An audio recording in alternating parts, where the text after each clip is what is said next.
It's important for husbands to be happy as well. It's important for men to be happy as well. You're not going to get me to sit on any platform and just sit and bash men. The world is doing that enough. They don't need help.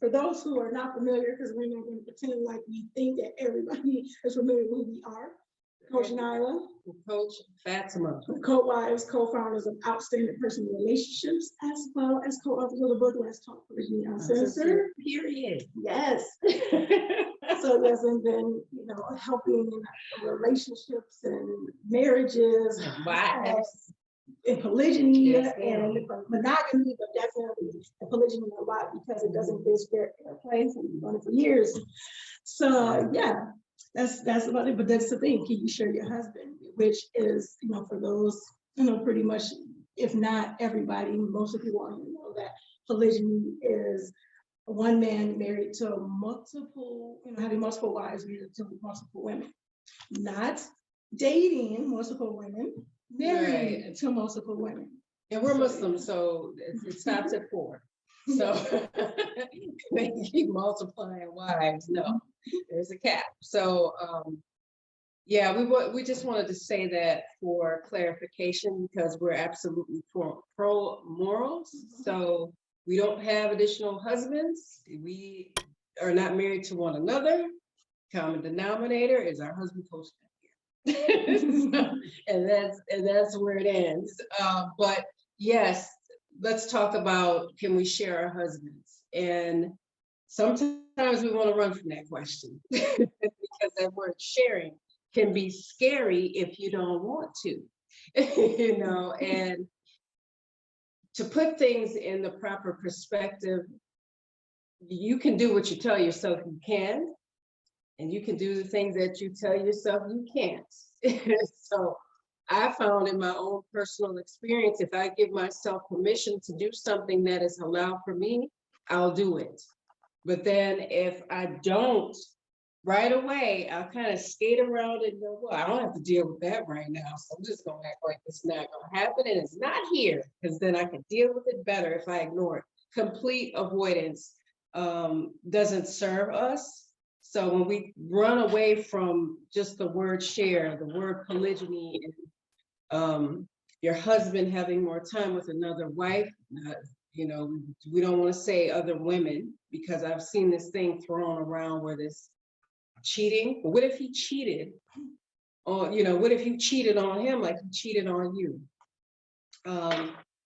We have to be very careful, especially as Muslims, using this terminology, because it is straight up from kufr.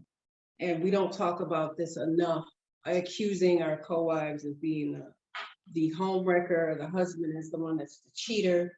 We have to be so careful, because I've seen Muslims use this. And they think it makes them look good to say it. They think it's accurate. They think it's facts. So they're just throwing it out there because they just want to, and they're hurting.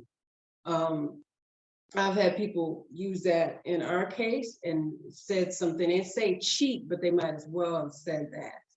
And the ball was in my court in a particular conversation. And I had to really get very serious very quickly, because if you equate polygyny to cheating, or if you say your co-wife is an adulteress, or she's a home wrecker, and giving power to something that is haram for you to even say, you got to think about your character. You have to think about the protection of your family, and what is your end game, and being agreeable to someone that is saying, oh, it's cheating, or if you did that to him, if you cheated on him like he cheated on you. It really upsets me very deeply when I hear Muslims say this, and then they use it to teach and say, well, if you cheated on him, how would he feel? I'm like, what are you talking about?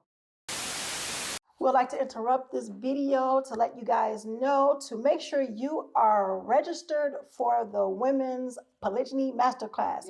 Yes, it's our 4-part Polygyny Masterclass with your coaches, Coach Nyla and Coach Fatimah. And we are going to talk about different things in preparing and thriving and growing in polygyny. Yeah, and your co-wife connection. Everybody asks us, so we're going to go there. We're going to talk about all those things. We really hope you guys join us. So make sure you click the link in the description and don't forget to register. We'll see you soon. I'll let you get back to the video. Here's the interesting thing. We share husbands anyway. The thing is that I think exactly. And you have to think about it, okay, what are you what is the issue? Is it the 8 hours out of the day as you probably spend with them? Maybe if he's a person that goes to work for 8 hours a day, we're not even talking about commuting. I'm talking about sleep. If he's sleeping 8 hours a day, or you're sleeping 8 hours a day. You know what I'm saying? You have 24 hours a day. So when it comes down to it, and then the interesting thing is, people will say, well, we do this, we do so much, and we have, we've done this together, and we've done that together, and, if he marries again, and it takes away all of this time away from me, and just things like that. And then you have to say, really look at it and say, is it really? Because I've noticed in a number of instances where it actually adds the time because Dow is more intentional about how he's spending the time at home. So to make sure, so he makes sure he's, being there, being just, those type of things like that, with the things that he can control. So a lot of it comes with emotional intelligence, and if we are emotionally intelligent enough to handle our emotions, it's not a lot of times it gets put out there that he did this, he did this, or this is what happened, or whatever the case may be. And then a lot of people don't like, to hold the mirror. We don't like hold the mirror up to ourselves when it looks as though, it's something that we may have to work on, some challenges we may have. But that's the only way we can get better. That's the only way we can grow, if we look and say, okay, wait, maybe it's how I'm handling it. Maybe it's how I'm reacting to it. Maybe it's how, maybe it's the narrative, the spin that I'm putting on it. And if we are in a state of emotional intelligence, we can, not saying that we won't get angry, not saying that we won't be hurt, not saying that, you don't have these normal feelings that can come from feeling uncomfortable. However, how are we dealing with those uncomfortable feelings? How are we looking at the situation? Are we looking at it in a narrow-minded way, where it's just me, I feel this way. It wasn't done the way I want it to be done, or I don't want it to be done at all. Or is it a bigger picture there? Or is it where we are villainizing the husband and stating that, well, it's only to satisfy his naps, or it's only to satisfy his sexual desires, or it's only to satisfy these type of things, instead of where it's, what's the bigger picture? Am I going to be, if we're in it to win it, and we were in it to win it where it was just us, what makes that different now? Because if we're minding our marriage with that emotional intelligence, if we're minding our marriage, our own personal marriage to our spouse, then that didn't change. But we have to say, okay, are we emotionally intelligent enough to have the uncomfortable conversation? Are we emotionally intelligent enough to really sit back and say, am I making it easy? Because I know I've heard a number of people say, I won't make it easy. So but where does that put your marriage? because you can't destroy someone else's marriage, nor can someone else destroy yours. That's the job of you if you choose to do it, you know. So emotional intelligence, of course, is a big, big key in knowing if you are even equipped enough to, or prepared enough. And I know some people would just say, well, I'm just not. But the thing is, if that was ever a thing in your life, because you can't control your husband and what he would like to do and what he may think is best for the family and those different things, can you honestly say that, you know what, all this time, everything was good. Things were good. We worked through stuff, we talked through things, but now because he married again against what I wanted, then I would walk away and I would throw all that away. I'll walk away from that. Or would you say, you know what, I'm going to stick and stay and I'm going to work with it. And I'm going to work through it with him. Yeah, and I mean, you don't need to make anything hard. It already has its challenges. So why do you want to multiply them? That's my thing. And then it's like you got to dig yourself more out of a hole. And it's funny because we have to understand that we're good with letting ourselves evolve. But then when somebody else wants to evolve, and we might have issue with it if it's not meeting the goals that we have for the marriage that we dreamed of. We don't know until we ask, what is the marriage you dream of, husband? What does that look like for you? Because sometimes we think if we're happy, we're great if we're happy. But then we'll kind of limit the happiness of the husband. You know, it's important for husbands to be happy as well. It's important for men to be happy as well. You're not going to get me to sit on any platform and just sit and bash men. The world is doing that enough. They don't need help. That's not something that we practice. That's not an attribute that I want to possess. But we got to look at marriage for what it is, and it's two people that are invested in that relationship, or it should be. So does just one person's happiness matter over the other person? Or do we need to sit down and have an honest conversation about what makes a husband happy, what makes a wife happy, and be real about it?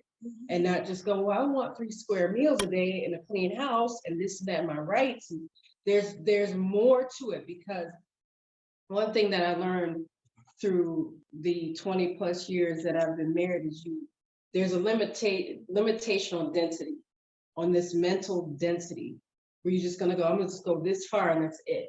If it goes beneath the surface, I'm done. Just because a marriage is in crisis doesn't mean a marriage is canceled. And we have to understand that it's not, let me just do this little PSA real quick. When your husband enters into polygyny, if he does, things change and they're not gonna be like they were before. And that doesn't mean they're supposed to be. See, we think change means it's getting away of what it's supposed to be. The change comes and then maybe that's what it's supposed to be, because you can't unring the bell. So, you know, you reach a point where you go, well, why am I trying to do something, undo something that is done?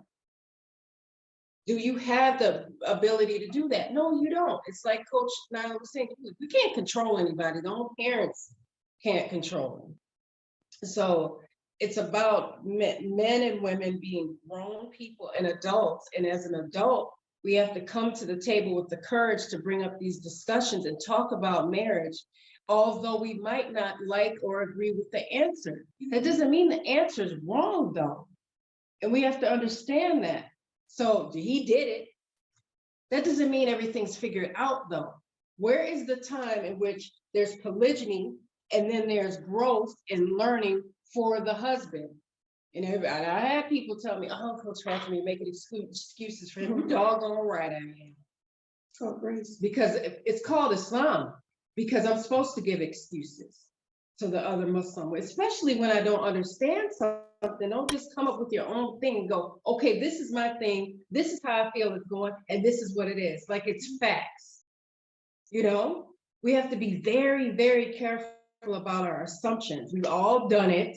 And that is, at half the time when we have assumptions and we don't get clarity, this is what's creating the assumption because we're too scared to get the clarity. So we have to be very careful. So if we want to know about polygyny, when our husbands want to do it, when they're thinking about it, if they're in it, we didn't know if they're in it and we knew. We got to be able to ask the questions and not be afraid of the answers because you can't have it both ways. We have ups and downs. We're coaches, we're people first.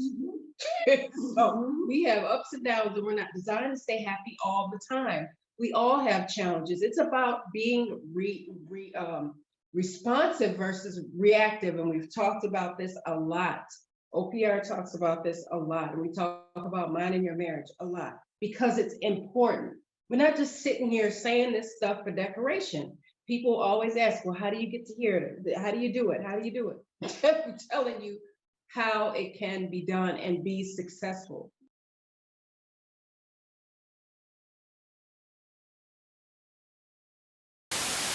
Here are 3 ways outstanding personal relationships can help you. Make sure you guys are following us on our social medias at Outstanding Personal Relationships on YouTube and Facebook, and on IG at Outstanding Relationships, and also Clubhouse under our names. And make sure you go to outstandingpersonalrelationships.com and sign up for our email list. And there you will get updates on our new book, Let's Talk Polygyny Uncensored. Absolutely. And last but not least, when it comes to coaching or counseling, if you want to work with us one-on-one or in group settings, make sure you're on that website and reach out to us because we do have very limited spots and we usually have a wait list. So with that being said, GLC. Make sure you are growing intentionally, loving fearlessly, and connecting on a higher level every single day. Assalamu alaikum. Peace. Peace.